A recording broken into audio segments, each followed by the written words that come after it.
Papilintas pa panidog as we read our sermon text, Matthew chapter 11, basahon, sugod sa verse 25, paingon sa verse 30. This is the last portion sa chapter 11. So Lord willing, mag-chapter 12 ta next meeting. So Matthew chapter 11, verse 25 to 30.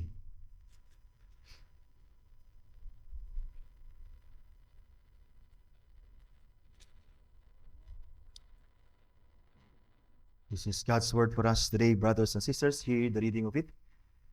At that time, Jesus declared, I thank you, Father, Lord of heaven and earth, that you have hidden these things from the wise and understanding and revealed them to little children. Yes, Father, for such was your gracious will. All things have been handed over to me by my Father, and no one knows the Son except the Father, and no one knows the Father except the Son, and anyone to whom the Son chooses to reveal him. Come to me, all who labor and are heavy laden, and I will give you rest. Take my yoke upon you and learn from me, for I am gentle and lowly in heart, and you will find rest for your souls. For my yoke is easy and my burden is light. Father, reading of the Word of God, may He add His blessing to the preaching of His Word today. Father, we thank you. We thank you for your Word. And we thank you for the preaching and the teaching of it, Ginoo. And we pray that your Spirit as our teacher and our guide in all truth will give us understanding. And not only give us mental, intellectual nga pagsabot. Nag-ampusab kami, Ginoo, nga masabtan kini, nga mudulot kini sa mong Espiritu, ang mga kalag, Ginoo, nga diin, makasabot kami niini, and that we may, O Lord, find indeed rest for our souls in the Lord Jesus Christ. And I pray, Ginoo, nga yung word today will be preached in the power of the Spirit with full conviction and understanding sa imong mga katawhan, and cause them to respond accordingly in gratitude sama sa mong Ginoong Jesus dinhi when they heard the reports of what you have done to the preaching and the teaching of the apostles and the disciples whom He sent, the Lord Jesus Christ. Praise Thee. Help us to praise Thee for the thing that you have done to us, even to our Lord Jesus Christ. And in His name we pray. Amen and amen. Let us all be seated. Presence of God as we listen to the Word of God this morning, mga son.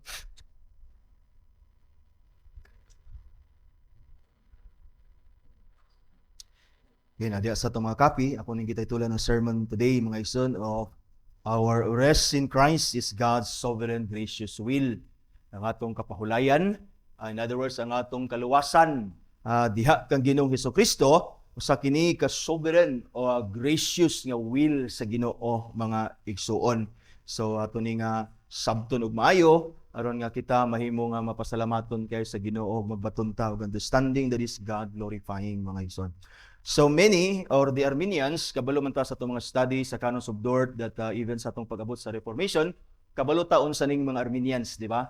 Ang mga Arminians, mga igsoon, they believe and they insisted and they maintain mo na ilang understanding concerning sa salvation, that the Arminians, nag-insist sila o nagpabilin sila sa pagtuo, mga igsoon, that salvation, ang kaluwasan sa tao, depends on human free will. Mo na ilang understanding.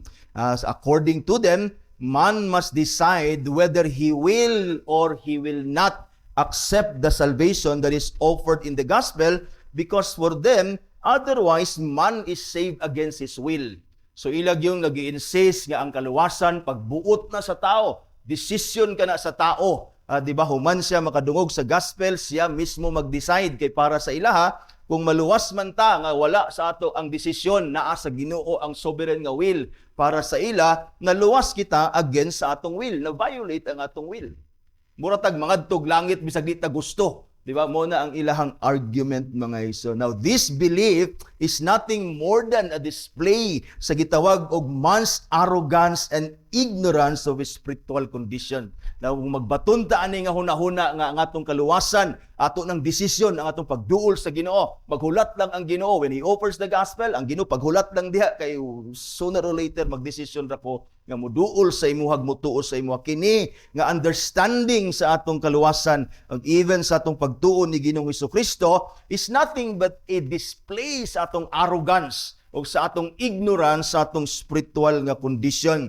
That in sin, man is dead and totally depraved, therefore unable to do anything for salvation.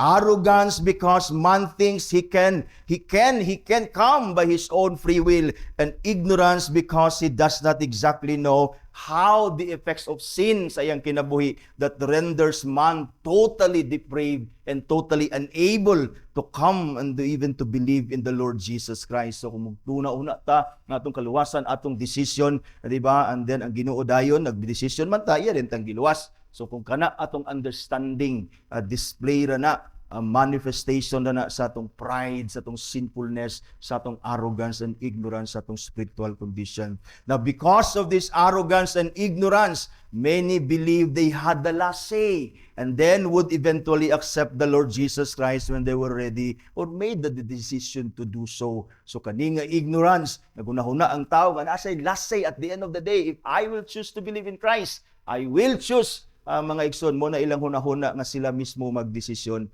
It is lagi tungod ni sa ignorance o ilang arrogance, mga igsoon. The devil continues to capitalize on this falsehood to keep sinners fooled by their own arrogance, mga igsoon. Ginagamit ni sa yawa ng understanding, pahimusla ni sa yawa ng understanding kay natural kining understanding sa fallen man, yang pride, and even sa yang salvation, he will always take pride and glory nga ako nitoo. Di ba? And then gamiton kini sa yawa nga bakak nga sa atong hunahuna aron kita nga mailad sa atong kaugalingong arrogance and pride, mga igsoon. Si R.C. Sproul ningon siya, salvation is based on free will, but the free will of a sovereign God. If salvation is based on free will, it is not our free will because our will is in bondage of sin. It is therefore the sovereign will of the sovereign God ang atong salvation. If God is not sovereign sa atong salvation, then salvation is not by grace alone. If it is not by grace alone, then salvation would never be possible. There would be ang salvation if it is not by grace alone. Mumuing ganitag ang salvation is grace alone. It simply means that God is sovereign sa atong salvation. Otherwise, if a salvation is not by grace alone, God is not sovereign. And if it is not by grace alone, then salvation is never possible, mga igsoon. For in the very first place, there is nothing a sinner can do to satisfy God's demands of justice against our sins, and not to mention man's total inability to raise himself from spiritual death, mga igsoon. So kani ang sovereign will sa Ginoo ang atong giagad sa atong salvation, because otherwise ang salvation dili possible, because in the very first place wala tay mahimo to save ourselves from our sin. Wala tay mahimo even to raise ourselves from the dead.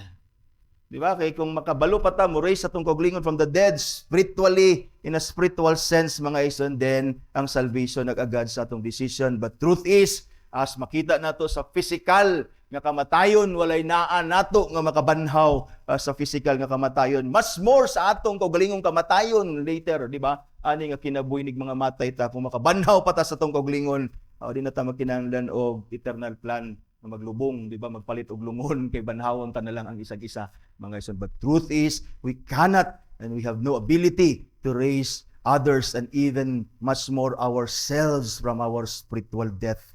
That is why ang salvation must be grace alone, God's work alone, mga igsoon.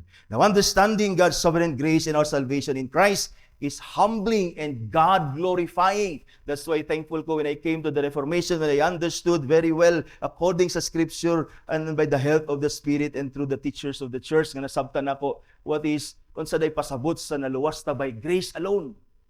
Because sa una, maghuna-huna ta nga naluwas ta by grace alone. Mao niya itong understanding. Yeah, we believe that we are saved by grace alone. But at sa luyo sa itong hunahuna, mga igsoon, madimbag kita, mga lagad kita sa Ginoo, magtinarong kita, kay pasin may imperno ta. That's not grace alone.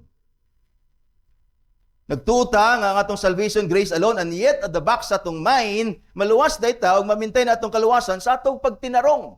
Although we are called to live holy, righteous life, but none of those things merit our salvation and even keeps our salvation, mga igsoon. Our salvation from beginning to end and its fulfillment and for all eternity is the work of the Father, Son, and the Holy Spirit. It is God glorifying. When we understand very well nga atong salvation, our rest in Christ is God's sovereign gracious will. Ang atong thoughts pa lang daan, understanding pa lang daan, is God glorifying. And then kung maguna-una ta nga naluwas ta by our works, by our decision, di ba? Anon mga igsoon, that is dishonoring the grace of God sa atong salvation. That's why we need to renew our minds and understanding sa atong salvation. That's why ningon si Paul, di ba? Let us not be conformed to the pattern and image of this world, but be transformed by the renewing of your mind. Magbaton ta og proper understanding, even or most especially sa atong salvation, that we may glorify God even sa atong understanding. And that would affect ang atong understanding on how we live our lives in gratitude ngadto sa Dios. Ingon dinhi, it reminds us that our efforts cannot earn salvation when we understand that our salvation is by grace alone and it is the gracious will of God. It reminds us that our efforts cannot earn salvation, but it is only through God's mercy and grace that we are redeemed and saved. This profound truth encourages us as well, again, to live lives of gratitude and devotion. And we live that life of gratitude and devotion, we reflect the glory of God in all we do. You see, ang atong understanding sa atong salvation is humbling and God-glorifying. That it will affect on how we conduct and live our lives in gratitude and in devotion ngadto sa Ginoo, reflecting His glory as His people. That's why importante nga atong sabton ang atong kaluwasan nga grasya kini sa Dios kanato mga igsoon. Now, brothers and sisters, in our text today, let us understand that our rest in Christ is God's sovereign gracious will to us, unworthy sinners. We must understand mo ni akong point karon, ato ning sabton nga atong kapahulayan, ang atong salvation, kaluwasan diha kang Ginoong Hesukristo, sovereign gracious will ni sa Dios sa atoa nga mga unworthy nga sinners. Muna atong sabton, that we may glorify God not only in our minds but in our lives as well. Now we see in Luke chapter 10 mga igsoon that si Jesus, kaning nga words sa atong text karon nga buntag mga igsoon, kaning gisulti ni Jesus dinhi, iyaha kining gisulti upon when the disciples returned and reported to him ang ilang success, which is wala na gi-record ni Matthew dinhi. Atong makita diha nga gi-denounce ni Jesus ang cities of Chorazin, Bethsaida, and Capernaum for not believing. And then didto sa gitawag og account ni Luke mga igsoon, sa parallel nga account ni Luke, gi-record sa ni Luke ang report sa mga apostles. Because makita nato dinhi sa atong study sa chapter 11, si Jesus nagtudlo siya sa mga disciples, di ba, gitagaan niya authority and power, and he sent them. And he sent them. And then sa Luke, gi-report ni Luke nga nag-report ang mga apostles. And then, pag-report sa mga apostles, mao dayon ni ang gisulti ni Jesus kani atong text. But again, wala nagi-record ni Matthew ang mga igsuon ang report sa mga apostles. But with or without the account of the apostles' report, the message sa atong text is really very clear that God is sovereign in our salvation and that salvation is in Christ Jesus our Lord alone. So wala man tong report. But again, the message is very clear mga igsoon. So dili ni siya sequence katong pag-curse or pag-denounce ni Jesus, dili ni sequence. That's why nagsugod ang atong text at that time. In other words, at that other time, gi-declare ni Jesus mga igsoon. Now karon nga buntag atong matikdan mga igsoon and how the Lord responded. Ang response ni Christ sa report that there were many who believed the gospel that is preached by the apostles, and then ato ding tan-awon ang claim ni Christ and his invitation to us mga igsoon to come to Him for our rest mga igsoon. So si Jesus, he praises the Father. If you notice kanang first dia nga verse sa atong text, at the time Jesus declared, I thank you, Father, Lord of heaven and earth. Upon hearing again the report sa mga disciples, ang response ni Jesus, nagdaig siya sa Ginoo. That's why ato ning gigamit usab nga pattern, because this is God's will. This is the way that we should praise the Lord, di ba? We don't praise God with empty words and empty experiences. We praise God with genuine experiences and the goodness of the Lord. Sa atong prayer meeting, atong gigamit nga pattern that we gather ourselves, we make reports and testimonies on what the Lord has done sa tuwa so that we can praise God with the basis sa iyang good works sa tuwa. Si Jesus po, upon hearing the reports of mga disciples, nga Lord, dito sa amo ang mga demonyo, naulian ang mga nagbalatian, mituo ang mga tao sa mga balita. And then si Jesus, He praised the Father. Based on that report, mga igsoon. And then here, the Lord praises the Father first. Ang pagdaig sa Ginoo ni Jesus sa Dios Amahan, mga igsoon, He praises the Father first for His sovereignty over heaven and earth. You see, manotice niyo mo si Jesus, I thank you, Father, Lord of heaven and earth. Lord means, kung imong tan-awon ang Greek word nga kurios, mga igsoon, sa Lord, that means master. And then ang meaning meaning the Lord, that is the Lord there is He to whom a person or a thing belongs, about which the Lord has the power to decide. He is a master, a possessor, a disposer of things, and it simply means sovereign and supreme. When we say the Father in heaven is Lord of heaven and earth, it simply means He is sovereign, He is supreme. And He owns everything, and He decides on everything that is concerning sa iyahang possession and ownership, mga igsoon. And in this matter, God our Father owns the heavens and the earth. He owns it, and gawas that He owns it, He rules it, and He decides and decrees all things whatsoever comes to pass sa langit ug sa yuta. Walay gakahitabo sa langit, walay gakahitabo sa yuta, dinis kalibutan, nga gawas sa pagtugot sa Ginoo.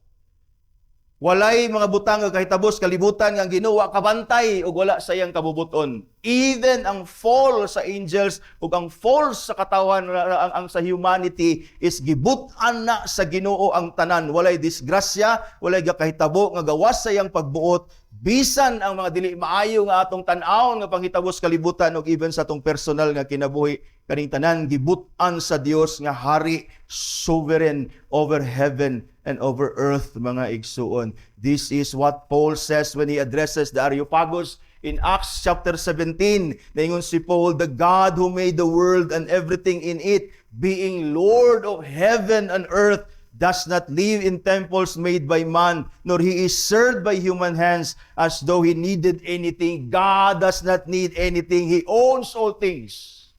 Ningon din si Paul, since He Himself, wa siya magkinahanglan kay siya tag-iyas tanan, wa ta niya kinahanglan nga moserbisyo sa iyaha, kay ang Dios nagpabilin nga Dios bisag wala ta, mga igsoon. In fact, ningon si Paul, ang Ginoo, He Himself gives all to mankind, or gives to all mankind life, breath, and everything.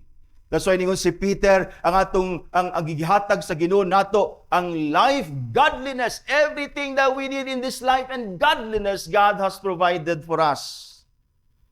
Siya ang sovereign Lord sa langit ug sa yuta, ug siya naghatag sa tanan gikinahanglan sa tao, kinabuhi, gininhawa ug tanan. Ang tanan here includes our salvation from sin and wrath. Kung naay kaluwasan ang tao, gikan na sa Dios.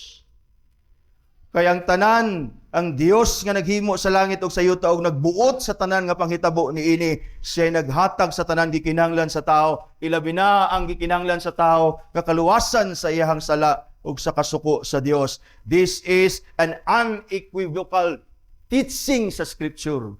Unequivocal, walay lalis, plain, clear nga teaching sa Scripture that God is sovereign ug nagbuot siya sa tanan. Ang psalmist sa Psalm 115 verse 3 nagingon, our God is in the heavens. He does all that pleases Him. Isaiah 46 verse 10 declaring the end from the beginning and from the ancient times, things not yet done, saying, God says, my counsel shall stand and I will accomplish all my purposes.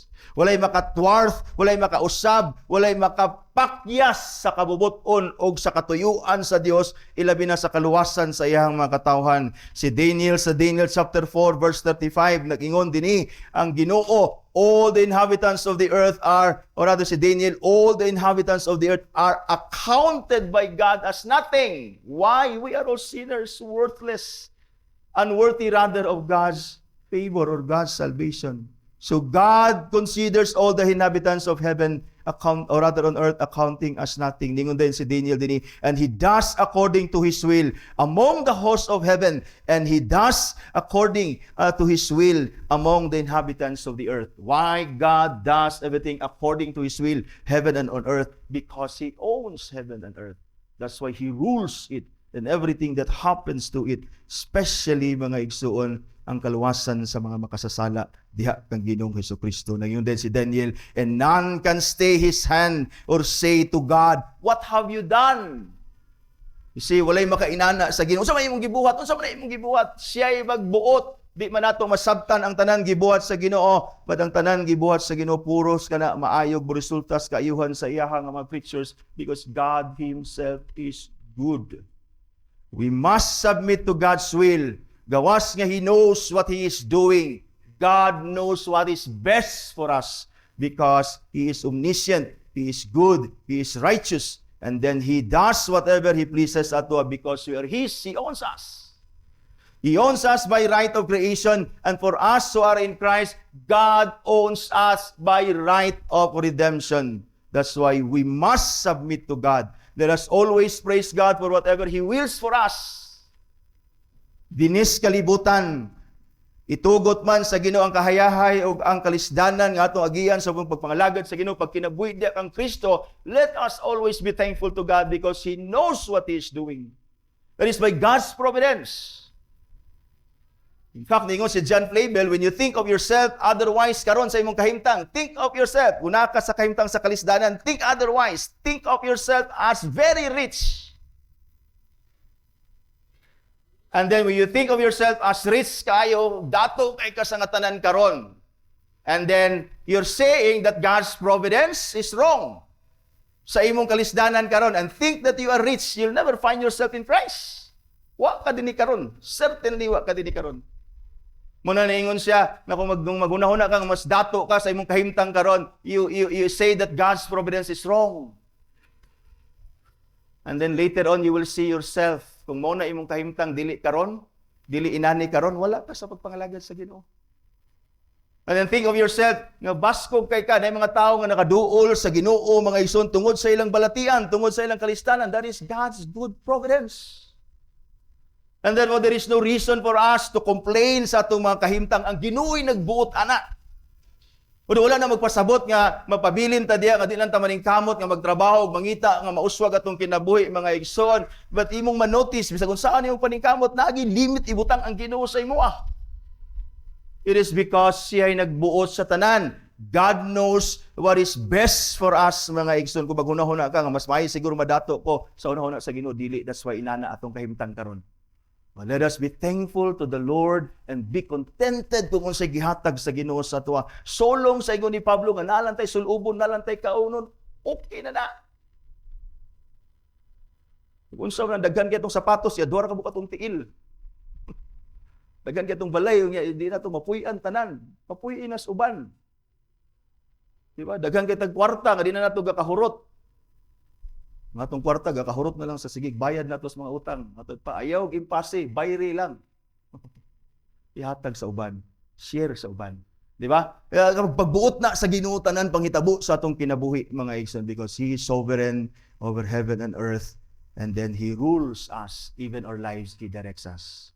You see, first, ipasalamatan ni Jesus that our Father in heaven is sovereign over heaven and earth. Naros, wala kay kahadlukan kung sa'y may tabo sa imo because God, by His providence, cares especially the lives sa iyang katawhan. Second, si Jesus, He praises the Father first for His sovereign over, or His sovereignty over heaven and earth. And second, if you notice diya, si Jesus, He praises the Father for His sovereign grace over man's salvation.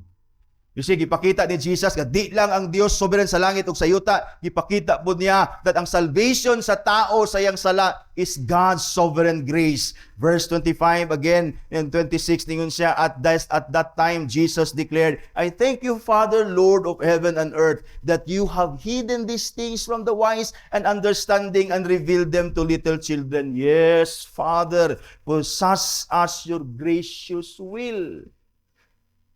Ang kaluwasan sa tao, sovereign grace sa Diyos.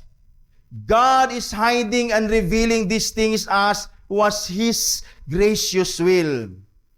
It was His gracious will, that is His good pleasure, and the pleasure of His will, meaning God is not obliged and coerced, and He is not bound even to reveal, much more to give salvation to sinners. If God has revealed our salvation in Christ, it is because that is God's gracious will. But He did reveal these things, for such was the Father's gracious will.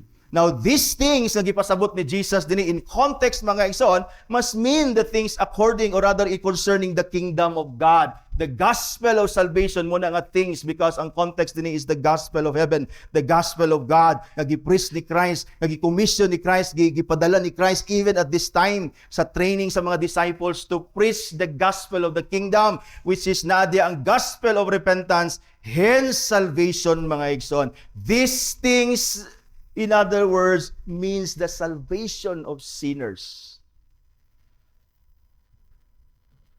In other words, Christ praises the Father for His sovereign gracious will of giving salvation to whomever He wills. He hides these things from others, and He reveals these things to others. Whomever He wills, thus, si Christ ningon din that you have hidden these things from the wise and understanding and revealed them to little children. Kanang little children diya sa imong text sa atong Bible, ang matud pa ang maigid na translation ana is babies. Babies. In fact, ang one version, King James nag-translate ana og babies or babes. Babies are totally dependent on their parents or mothers.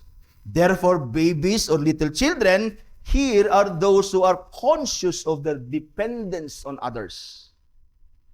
Si Hendrickson, matud pa niya spiritually, because this is spiritual ang pasabot ni Jesus, dili lang ni babies yung pasabot literal. These are spiritually babes that is dependent upon others, dependent upon God for their salvation.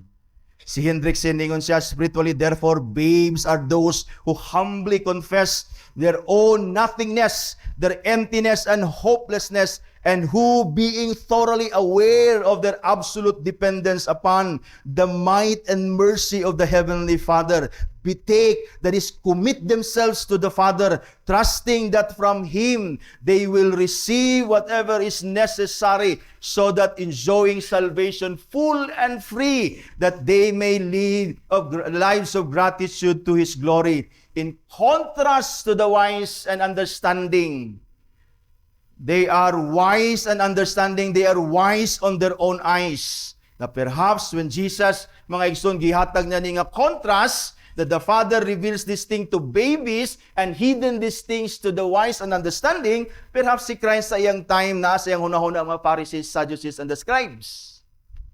Because ang mga Sadducees, ang mga scribes, ang rulers sa Israel sa time ni Jesus, naghunahuna sila nga nagsalig sila sa ilang kaugalingong binuhatan, obedience sa mga balaod sa Dios. In fact, dili sila satisfied sa mga requirements ni Moses. Gidungagan gid nila daghan pa aron ilang ipakita ang ilang kaugalingon takos sa kaluwasan, kay mahimo nila ang tanan nga ilang ibutang nga regulation nga mga requirements nga ilang kining subayon, as if ang ilang huna, as if ang kaluwasan naadiha sa atong kaugalingon nga mga wisdom, naadiha sa atong kaugalingon nga pagpaningkamot, mga igsoon. That's why ningon si Jesus, God has hidden these things sa wise. The wise and understanding are in that not necessarily the intelligent nga mga tao, educated. Because naay mga edukado nga mga tao nga nagtuo sa Dios, naapoy mga tao nga way grado, way edukado, poor, and yet they still do not believe the Lord Jesus Christ. In other words, Christ is saying dini, mga igsoon, dili nato ma-miss ang point ni Jesus dini that He is making. That it is the Father's will to hide, and it is His gracious will to reveal, that is emphasized ni Jesus. It is the Father's will to hide these things sa mga tao. In other words, these things ang kaluwasan sa mga tao nga naguna-huna, nga maluwas nila ilang kaugalingon by their good works and by their obedience to whatever regulations nga ilang iset sa ilang self, even God's commandments, mga igsoon. And yet, si Jesus, it is the gracious will of the Father to reveal these things to those babies. In other words, to those who understand and understood that they have nothing in them na mahimong bilang buhaton nga maluwas sila. And therefore, with that understanding, sama sa mga bata, nga nagdepende ra sila sa ilang magsuso sa ilang mama, aron sila nga mabuhi. In other words, si Christ, iyang gipakita din ang kaluwasan, gireveal lamang sa Dios sa mga tao nga naghunahuna, nga wala sila mahimo silang kaugalingon, that even ang ilang religion o ilang good works can save them.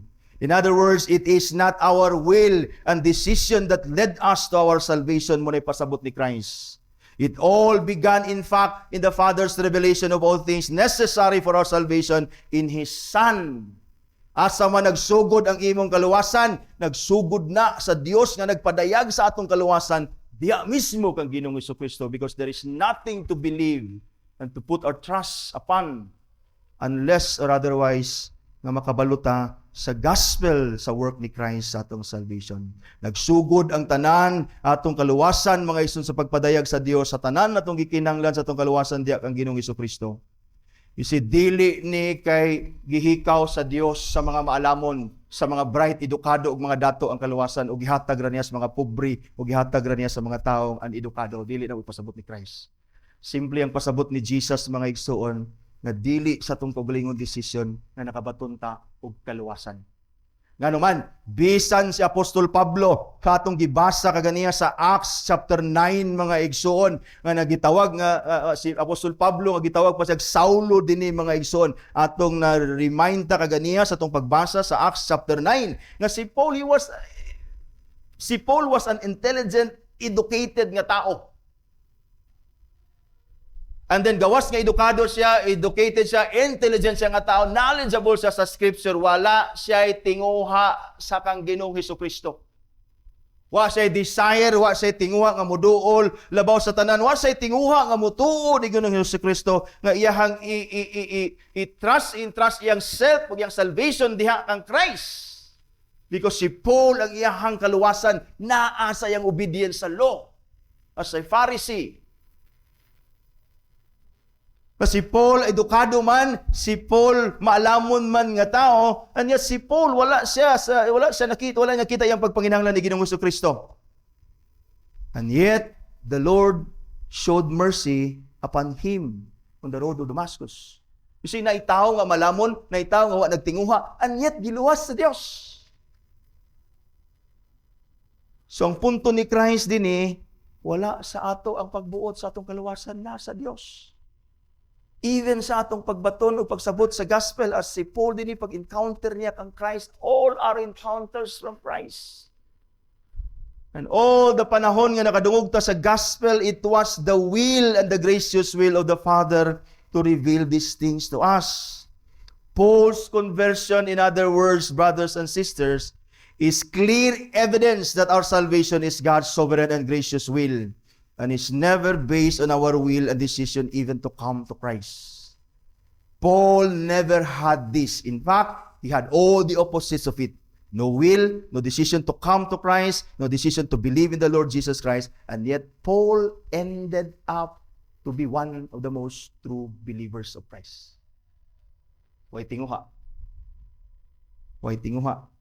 And yet giluwas tungod kay atong kaluwasan, pagbuot nas Ginoo. 1 Corinthians chapter 2 verse 2, ningon si Paul, I decided to know nothing among you except Jesus Christ and Him crucified. Nasulti na ni Paul that he desires nothing but Christ. But not until he encountered Christ by the will of the Father. You see?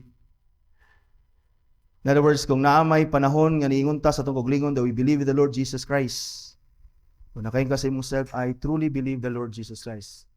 It is not until the Father wills for you to know Christ. And finally, here si Christ praises the Father. First, iyang gidayeg ang Ginoo because He is sovereign over heaven and earth. And then, gidayeg niya ang Ginoo because God is even sovereign sa salvation sa katawhan niya. Siya ay nagbuot even sa pagpadayag kang Ginoong Jesucristo kanaton. Finally, si Christ din igidayeg niya ang Amahan for handing over all things necessary for our salvation. Verse 22, 27, ningon si Jesus, all things had been handed over to me by my Father, and no one knows the Son except the Father, and no one knows the Father except the Son, and anyone to whom the Son chooses to reveal him. The Father handed over to Christ all things necessary for our salvation. That is, Christ is God's provision for our salvation, wa nay lain. The Father knows the Son. The Father knows the Son, that the Son has all it takes to save sinners. In fact, daghan kayo mga tao, even ang mga disciples si Jesus at the very beginning sa iyang ministry, they know Christ, they claim to know Christ. Wala kanila mailhi si Christ, sumala sa pag-ila sa Dios Amahan, na si Christ has all it takes to save man from his sin. In fact, daghan sa iyang mga followers nga gaduda na si Kristo mao ang Kristo ug mao ang makaluwas sa ila nga mga sala. The Father knows the Son, that the Son has all it takes to save sinners from the sin. God knows that Christ is perfect in His humanity and infinite in His deity, that is able to offer a perfect sacrifice for the sins of whom the Father graciously wills to be saved, and able as well as God, because the Father knows that the Son is God Himself, that the Father knows that si Christ is also able as well to suffer God's infinite wrath for sinners, thereby the Father knows that Christ, His Son, is an ultimate, all-sufficient provision for the salvation of sinners. Muna ninyo si Jesus, the Father has given all things to me because He knew or knows the Son, that only the Son can save sinners from the sin. Thus in Christ, we no longer suffer God's eternal wrath for our sin. In Him, our sins were punished, and therefore in Christ, there is therefore now no condemnation to those who put their trust in Him. There is no longer any sacrifice needed to, nor should be added to our salvation in the Lord Jesus Christ. That's why dili sakto nga magunahuna ta ang ato mga sakripisyo, even pag matinud-anon sa pagpangalagad sa Ginoo, nga dunay merit mga igsoon sa atong kaluwasan ug magpabilin ng atong kaluwasan kay nagmatinud-anon ta sayop na nga hunahuna, that is dishonoring sa gracious will sa Dios sa atong salvation. God knows the Son, that ang atong salvation is all sufficient in Christ. That's why wala sa imong huna-huna. Naduna pa kay ikadugang bisagamay. O ang imong pagkamatinud-ano nag-contribute sa imong kaluwasan o pagpabilin sa imong kaluwasan. Sayop na nga huna-huna mga igsuon. Christ is our all sufficient provision for our salvation. No longer is necessary for anything to add sa sacrifice ni Christ. Second, nagpasalamat si Ginoong Hesus that ang tanan handed over to Him all things necessary for salvation, that He is God's provision. Second, that He is God's special revealer. Nagpasalamat si Christ that the Father is revealed only through Him. In fact, si Jesus naging sidi, He will reveal the Father to whomever He pleases. You see, makita nimo sovereignty even ni Christ as God Himself. Napilion niya o siya magbutog asan niya ipadayag ang Amahan. In other words, kung nakakaplag man tawag, nagbaton man tag understanding sa Dios nga siya atong Amahan, it is only because Christ reveals the Father to us. Ang epekto na sa imo is to be thankful to Christ as Christ is thankful to the Father for knowing Him. Ingon si Jesus, no one knows the Son except the Father, and no one knows the Father except the Son, and anyone to whom the Son, that is Christ, chooses to reveal Him. Christ is the Word of God that reveals God to us clearly. Hebrews chapter 1 verse 13, Christ is the radiance of the glory of God and the exact imprint of His image. Colossians chapter 1 verse 15, Christ is the image of the invisible God. Thus, Jesus was able to say to His disciples in John chapter 14 verse 9, whoever has seen me has seen the Father. Sa sayang tinunan, si Philip nangutana, Lord, di ba? Show us the Father. And yet ningon si Jesus sa ila, you have seen me, you have seen the Father. Because Christ is the revealer of the Father. Thus, we can only come to know the Father who graciously wills our salvation in and through Christ. Through Christ. Why is knowing the Father through Christ importante sa ato? Why is knowing the Father through Christ is very important? In fact, si Jesus, it is only through Him. And through Him, and to whoever whom He will reveal the Father na makaila sa Diyos. This is very important because si Jesus sa John chapter 17, verse 3, ningon siya sa high priestly prayer, and this is eternal life. This is eternal life, that you know the only true God and Jesus Christ whom you have sent. That's why si Christ He not only preached the gospel, He not only died for our sin, He revealed the Father to us. Ngaron ta, makasabot that even the coming of Christ and even His offering of Himself sa cross is the will of the Father. That we may come to understand that our salvation in Christ, all His sacrifices, His all-sufficient sacrifice for our sin is the Father's will. That's why si Christ, wala lang siya niani to preach the gospel of the kingdom of God and to die for the sins of His people. He came to reveal that all these things is the gracious will of the Father.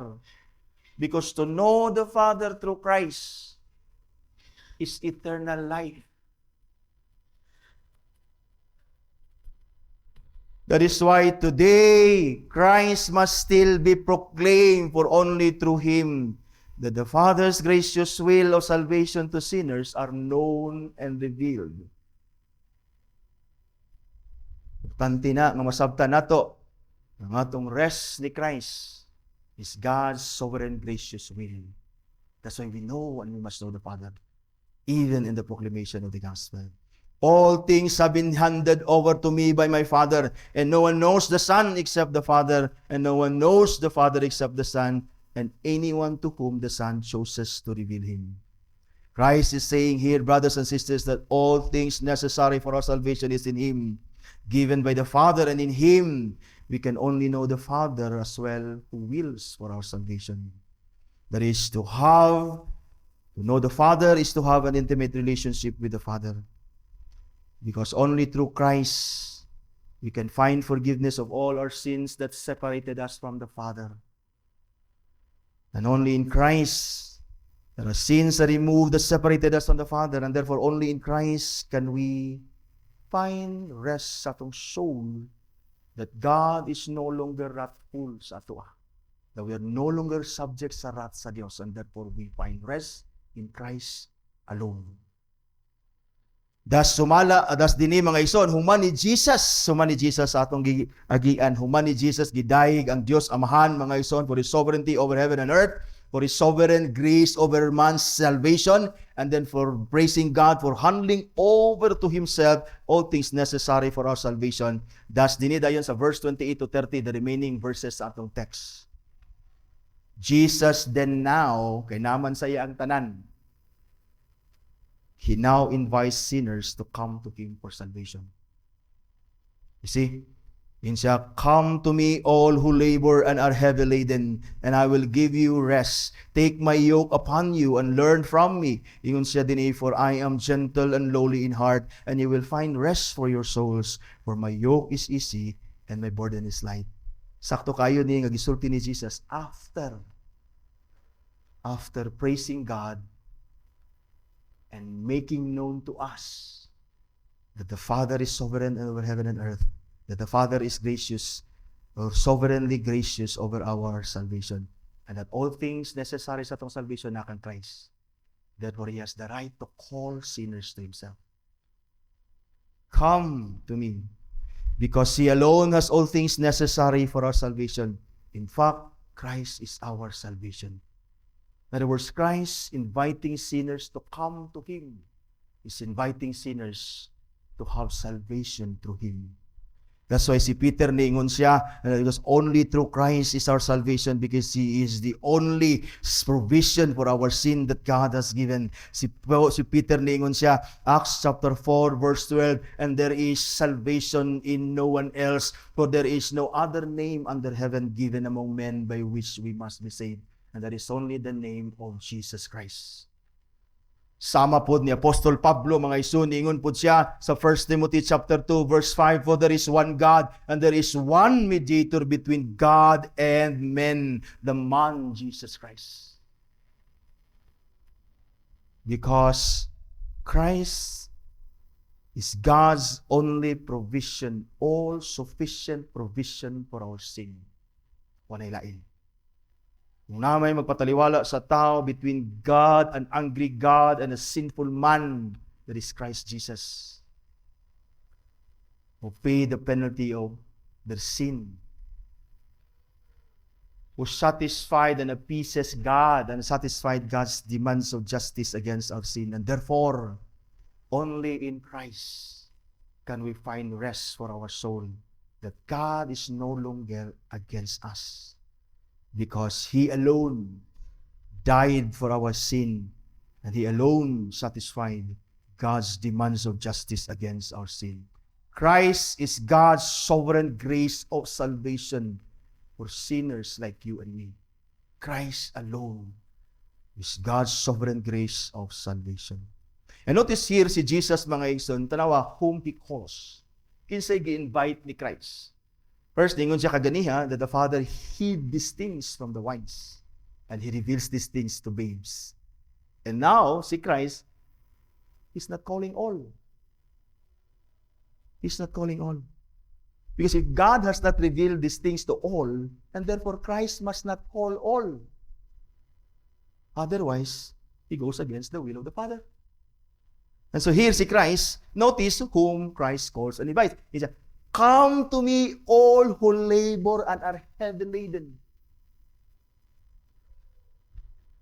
Dili na to ni masabtan, sama sa nasabtan sa original nga audience ni Christ.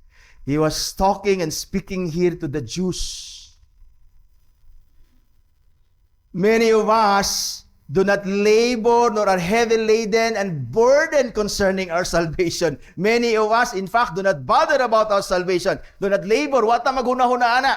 We do not think, or rather we think even our good works and the goodness of God is enough to save us. That's why wala sa ato dinhi are heavy laden, nga maningkamot na nga maluwas.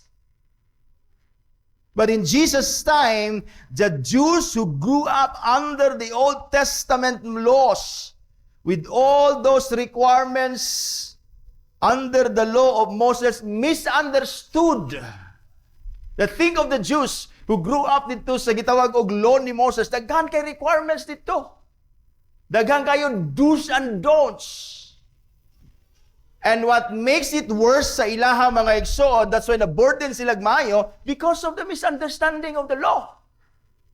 That's why gi-explain ni sa writer sa Hebrews nga di man gud na ako'y pasabot God, dili man gud na ang obedience nato sa law nga atong maluwastan. Even si Paul, not by our obedience to the law. Insya, wala sila naka-benefit sa ilang pag-obey sa law because wala nila nagibuhat by faith. The obedience to the law should be by faith in Christ, that is to come to obey the law on their behalf and to die for the penalty of their sin against the law. They misunderstood the law, and then naapay mga false religious teachers sa ilang panahon sa una, nga daghan kayo gidugang mga igsoon sa mga balaod, countless rules and regulations of do's and don'ts that made the people of God heavy laden with these burdens, as if all these things can save them from their sin. Paingon ni Jesus ani, come all who labor and are heavy laden. We don't feel the call. We don't even hear the call. Because we don't labor.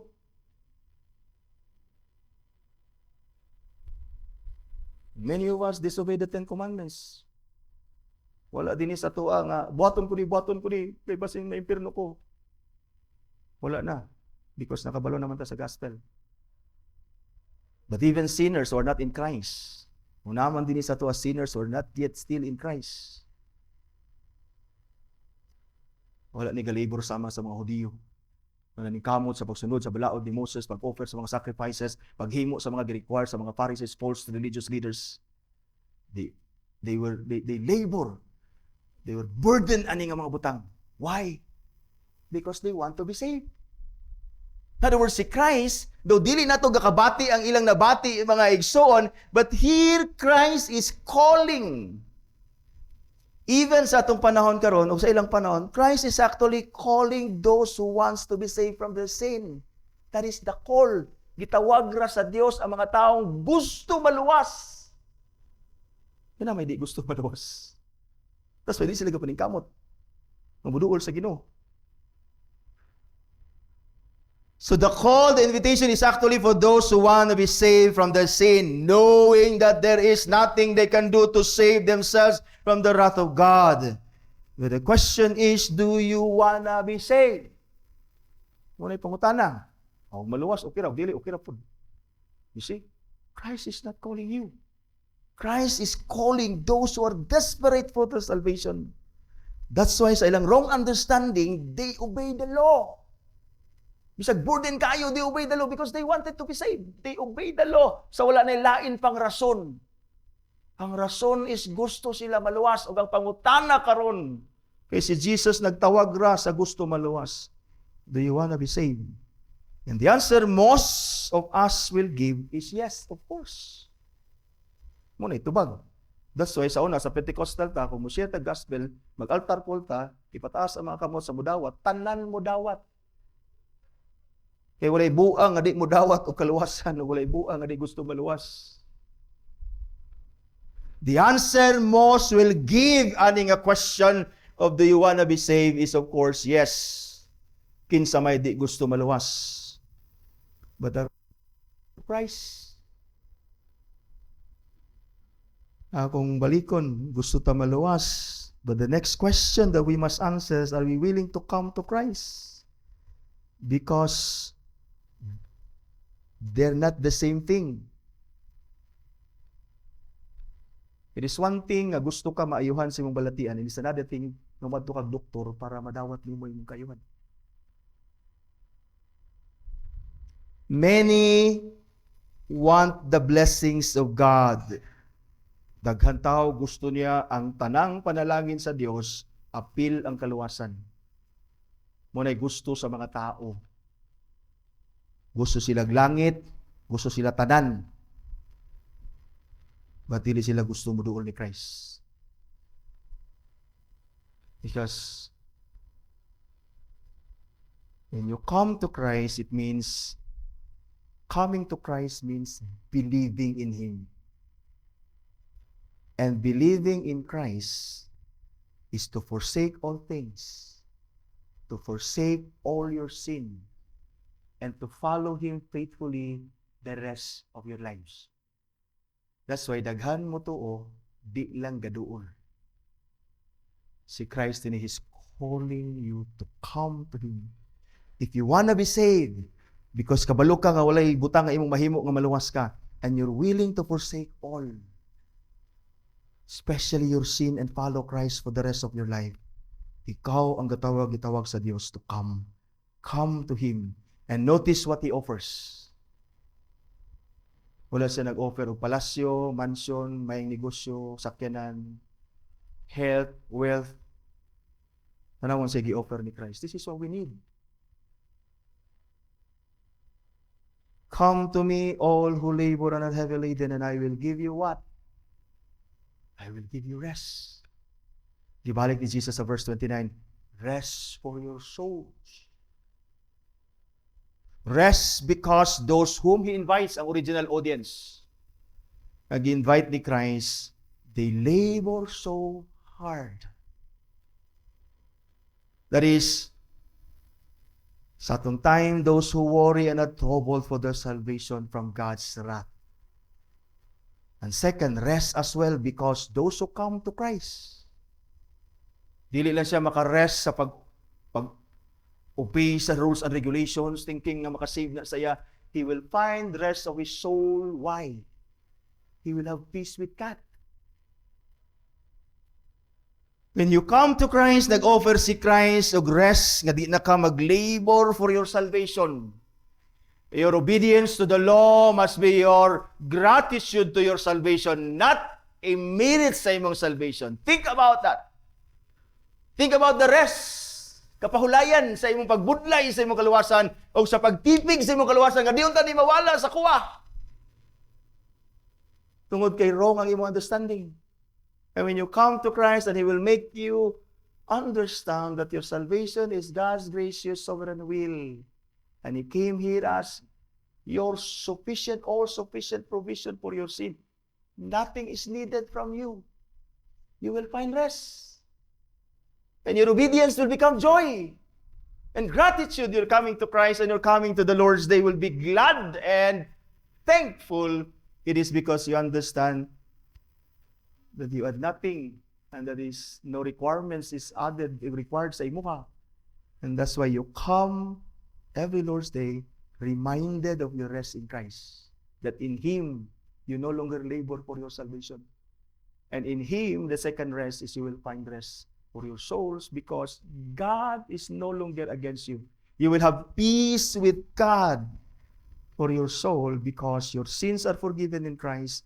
The angry God is now at peace in Christ. That's why those who are in Christ, notice, not only they are reconciled with God as their Creator and Father, or rather as their Creator, they are reconciled to God as their Father. That's why all who are in Christ are called sons and daughters of God. Wala na'y kasuko ang Ginoo sa tua, even when we fail and sin. Because Christ is our all-sufficient provision for our sins. Sayo mo yung nga, kay ta magkinanglan anang kalinaw, pastor, kay inikamatay na to, all rest in peace man ta. Adtos minteryo, puros na rest in peace diya.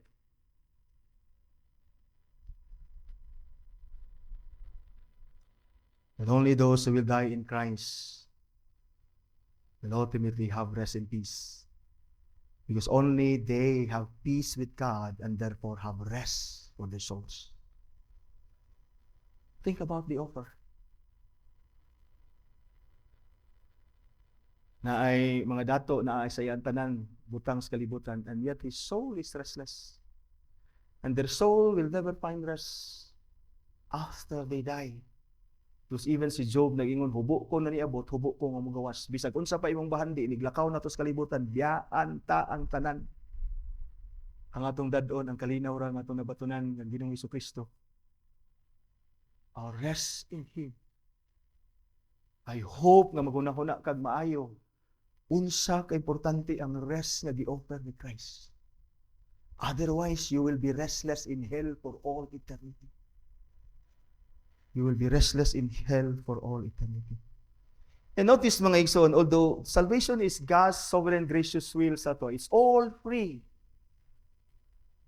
But it does not necessarily mean walay requirements. And notice, first, si Christ, He calls those who want to be saved, and then here, He offers peace to them that wants salvation in Him. And then notice ini what Christ requires last. Kumalita. Tanawang sa gi-require ni Christ. That's why we need to come. Yun din siya, take my yoke upon you. How can you take His yoke when you don't come? Siya, come. And siya, take my yoke upon you. And then ingon siya, learn from me. I am gentle and lowly in heart, and you will find rest for your souls. Verse 30, last verse, for my yoke is easy and my burden is light. Yoke, when you say yoke represents the subtotal of obligation which according to the teachings of the rabbis, a person must take, mga igsoon. That's why burden ang hulagway sa law. Ang yugo sa ilang panahon is burden kayo because it was heavily laden with all the regulations and requirements added even by the Pharisees and the false religious teachers sa ilang time, mga igsoon. So, ang yugo nga gipasabot ni Jesus din is requirements. Still na requirements si Christ. But notice Christ's yoke. Ingon siya, easy ang iyang yoke, burden is light. In other words, there is still that requirements to bear But Christ is saying din sa to, don't worry, it is easy and it is light. What is it? Kung sa gi-require ni Christ sa to that is easy. That we may find rest sa atong soul. The answer is simple trust. In other words, you're still required to trust the Lord for our salvation. And the Lord added, my burden is light. What is it? What is that burden that Christ requires us and assures us, don't worry, it's light, it's light, it's light. Answer is obedience still to His commands.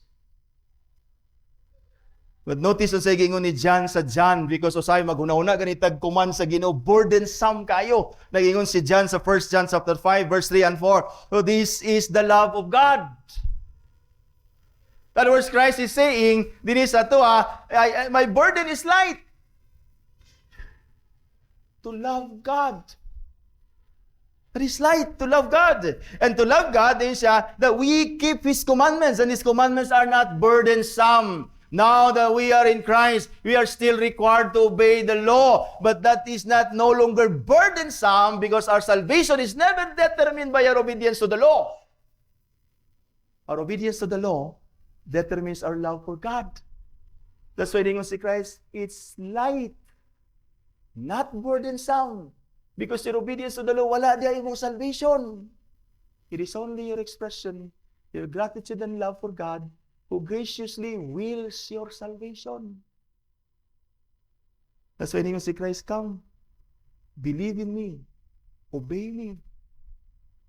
Express your love to the Father who wills graciously your salvation by obeying His law lovingly. That's why ningon si Jesus, learn from me. Di ba ningon siya? Tanawan sa ingon ni Jesus siya, come to me, labor heavily laden, and I will give you rest for your soul. Ningon din siya, take my yoke upon you and learn from me. That is, learn from me because we need to learn from His teachings and obey them. And Christ is saying, it's not burdensome. It's not burdensome. This is the only place sa gospel and even sa whole Bible as si Jesus speaks of His heart. Dinira ningon siya, I am gentle and lowly in heart. Si Jesus, He does not need to say that because di naman si Jesus kinahanglan mo ingon sa iyang kasing-kasing, because we know that His heart is lowly and gentle and meek because of His words and deeds. Di na siya kinahanglan. And yet, si Jesus, He tells of His heart, did He?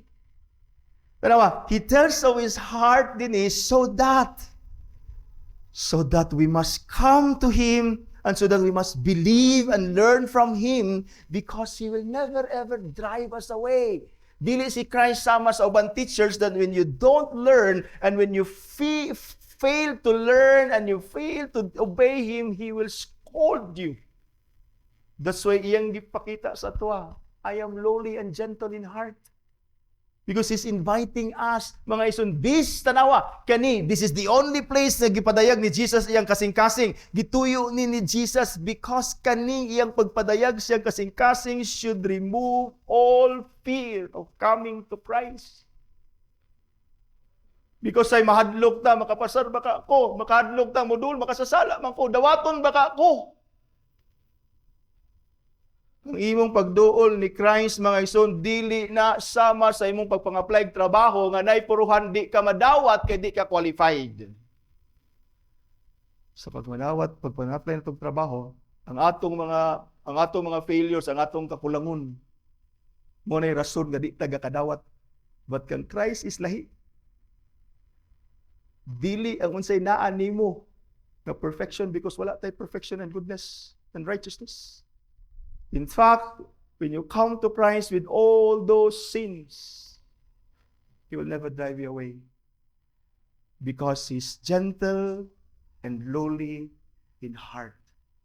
You see, kaning a promise ni Christ, di lang katagaan ta niya grace, that His promise to learn from Him all the days of our lives should remove all reservation, should remove all fear, should remove all reluctance to come to Christ, and should make us willing to come because there is assurance that He will receive us, and there is assurance that He will give us rest for our soul.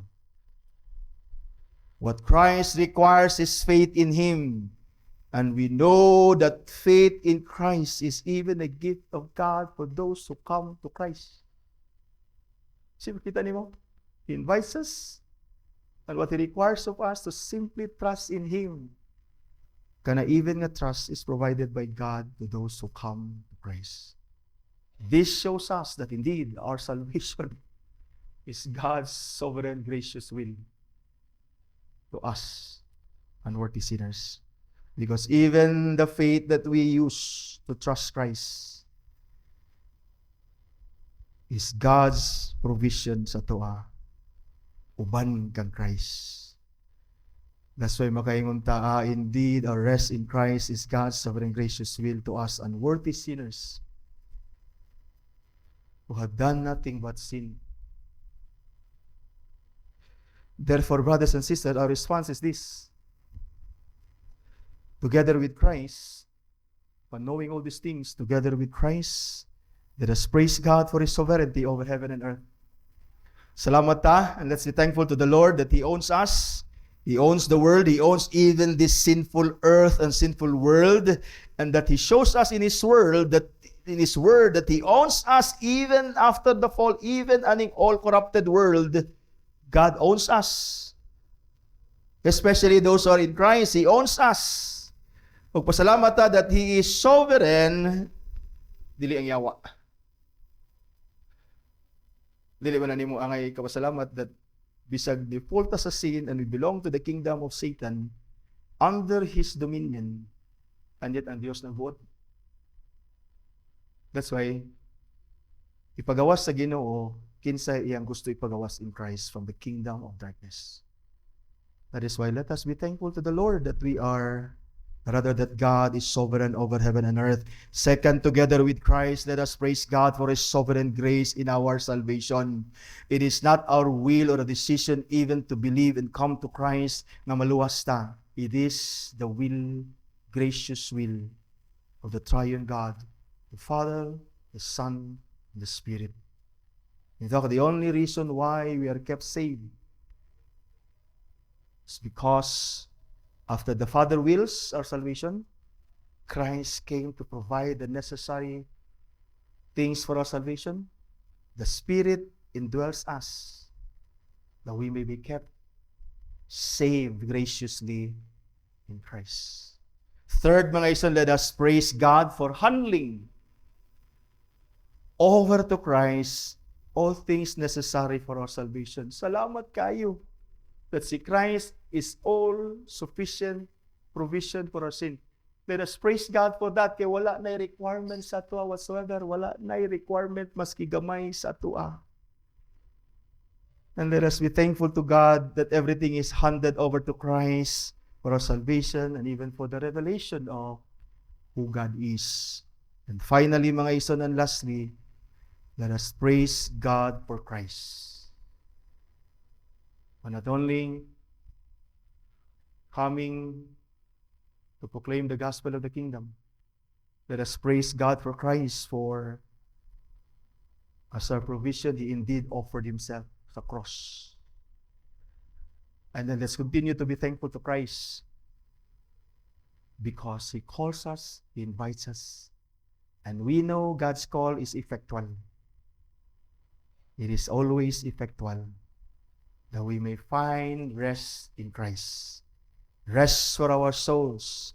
God will no longer be against us, and we will no longer suffer His eternal wrath, because Christ died for our sins.